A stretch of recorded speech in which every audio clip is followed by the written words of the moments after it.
from Television Hill, this is WJZ Breaking News. Deadly workplace shooting. A search for answers after a shooter opens fire inside a business in Aberdeen. Thanks for staying with WJZ. I'm Denise Koch. And I'm Vic Carter. We, of course, continue to follow the breaking news from Harford County. A deadly workplace shooting in Aberdeen. 3 people are confirmed dead. The female shooter's also dead from a self-inflicted gunshot wound. She was just identified late this afternoon. Let's take a live look at the scene right now from Chopper 13. Much different than how it looked when shots first rang out early this morning. And earlier today, Chopper 13 caught a SWAT team getting ready to enter the Rite Aid Distribution warehouse to clear it and make sure no other suspects or victims were inside. WJZ is live with extensive coverage. We begin with WJZ investigator Mike Helgren in Aberdeen to explain what happened. Mike. Vic and Denise, police are still investigating why Snowshia Mosley opened fire on her co-workers. She killed 3 of them, then killed herself, shot herself in the head. She died at the hospital. Chopper 13 is over the scene right now. The facility remains closed off to the public, but a lot of the law enforcement agencies have left here after a massive presence earlier today.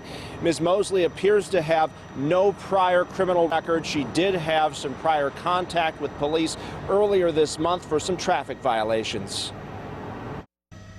Police say Snowshia Mosley, a 26-year-old temporary employee at a Rite Aid Distribution Center in Harford County, opened fire this morning, shooting 6 people, killing 3. Mosley shot and killed herself. Harford County Sheriff is still investigating the motive. We do not have a motive yet, so everything is being explored. The suspect had a 9mm Glock handgun registered to her. She had several addresses in Baltimore County. There are multiple addresses associated with the suspect, so we are chasing all leads as any police department who finds themselves in this unfortunate position of dealing with such a tragic incident. We will chase them as far until they end. Witnesses described the chaotic scene. The first calls for help came in at 9:06 a.m. Police responded within 5 minutes. It's been absolutely crazy. Everything's cut off. All the roads are cut off. They're not even supposed to let cars down here, and they're just using any larger vehicles they're letting through. But they're telling some people to divert through the graveyard somewhat.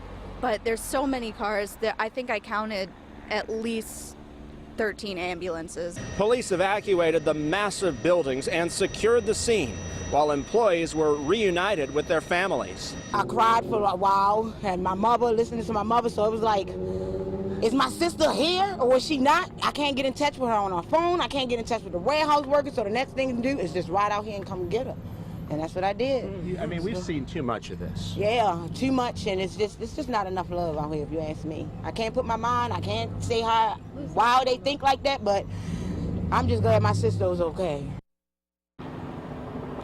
And she wanted to come here to reunite with her sister. You're looking live at the entrance to this facility. Again, it remains closed off here. Police are still investigating the motive in this shooting. Rite Aid has said their hearts and prayers go out to the employees here, but we still don't know why this happened. That is a huge piece of this puzzle that police have yet to publicly unlock. Reporting live at the scene in Harford County, Mike Helgren, WJZ.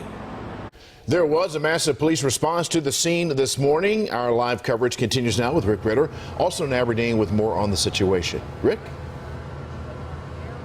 Well, Vic, like Mike mentioned, that's the question that remains unanswered tonight that everybody wants to know, the motive behind all this and why this exactly took place. We know the shooting rampage started outside of the Rite Aid facility, made its way inside that 200,000 square foot building, even more than that. And if you take a look at Chopper 13 over the scene right now, what appears to be a lot of the police and law enforcement wrapped up for the day. No doubt they will be back out there tomorrow and in the coming days, continuing this investigation and trying to find out exactly why this took place. When this shooting happened around 9 o'clock this morning, immediately a lot of the nearby businesses went into lockdown mode. And one business next door, we spoke with a man who was working there a little bit earlier today, and he said that there was a victim from the shooting who came rushing into their building. They quickly tried to render aid and stop the bleeding. Tell me about that, what you witnessed. Oh my God, he was shot in the leg. I didn't know what's going on. I didn't know what was going on. I thought I heard gunshots in the parking lot. I thought somebody was chasing after him. My manager was like, close down the building, close all the doors, lock everything. And he came in, we sat him down, and like you see in the video, we was trying to help him, put pressure on the wound. He was saying that all he heard was gunshots, pop, pop, pop. He tried to run out of the building, then he got shot on his leg, and he was just worried. He was about his life. And Mike, what was he saying that he saw? What did he say? He said all he heard was gunshots. He tried to run out of the building. He got shot on his leg. And he was like, he didn't know what happened. He thought he got killed. I mean, basically, he thought he was dead. But he came to our building, and then we tried to help him out. You know, we didn't know what was going on. Maybe we thought that somebody was chasing him out in the parking lot. Then it was just crazy. Those are the heartbreaking and terrifying stories that we've been hearing over the past couple of hours now. Of course, some victims trying to hide. Kimberly Eaton was talking about a little bit earlier, victims hiding in the back, hiding in different storage rooms, if you will. But then other victims running out of the building, trying to get into another business to get the help they need immediately. Again, the motive behind all of this, that is what we don't know tonight. We know Mosley's last known address is in Baltimore County. Authorities say they are issuing a search warrant there and other addresses associated with her as well. Back to you. All right, thank you, Rick. Now, the warehouse where that shooting took place is massive. More than 1,000 employees work there, so it took a while for everyone to be safely evacuated. Our live coverage continues now with Kimberly Eaton. She's at the Reunification Center near the scene. Kimberly? And Vic, just within about the last 15 minutes or so, we spoke with a volunteer firefighter here, and they want to get the word out.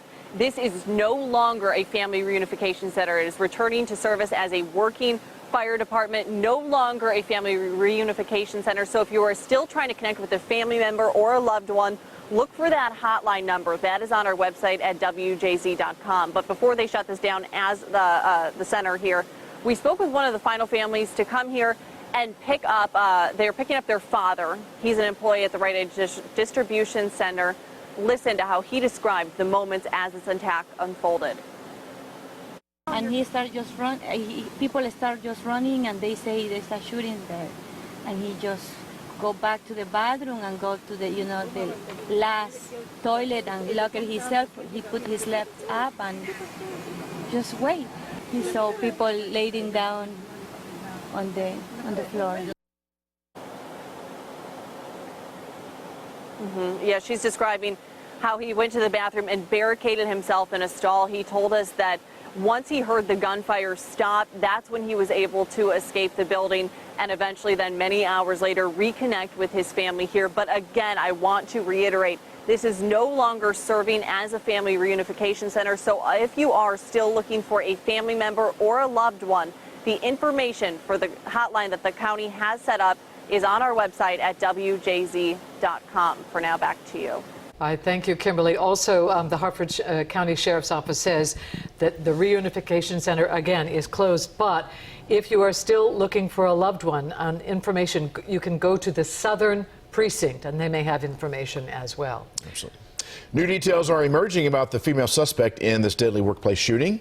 We now know that, again, she was from Baltimore County, and that's where WJZ is live right now. George Solis has the very latest on where she once lived. George? Yeah, that's right. We're here in Parkville, Baltimore County, not far from a last known address for the shooter, Snokia Mosley. Harford County Sheriff Jeff Gaylor saying that it's one of several addresses that they're currently looking into. Now, we're choosing not to identify the specific apartment building that she lived at as to not hinder the investigation, although I can tell you that there has been a large police presence at one of these buildings. Even moments ago, a large convoy of police arriving. Now, we did take a look at Mosley's criminal record. You heard Mike Helgren talk about it. There really wasn't much there outside of a few traffic violations. Also important to note that there is no motive right now. That's all part of this ongoing multifaceted investigation.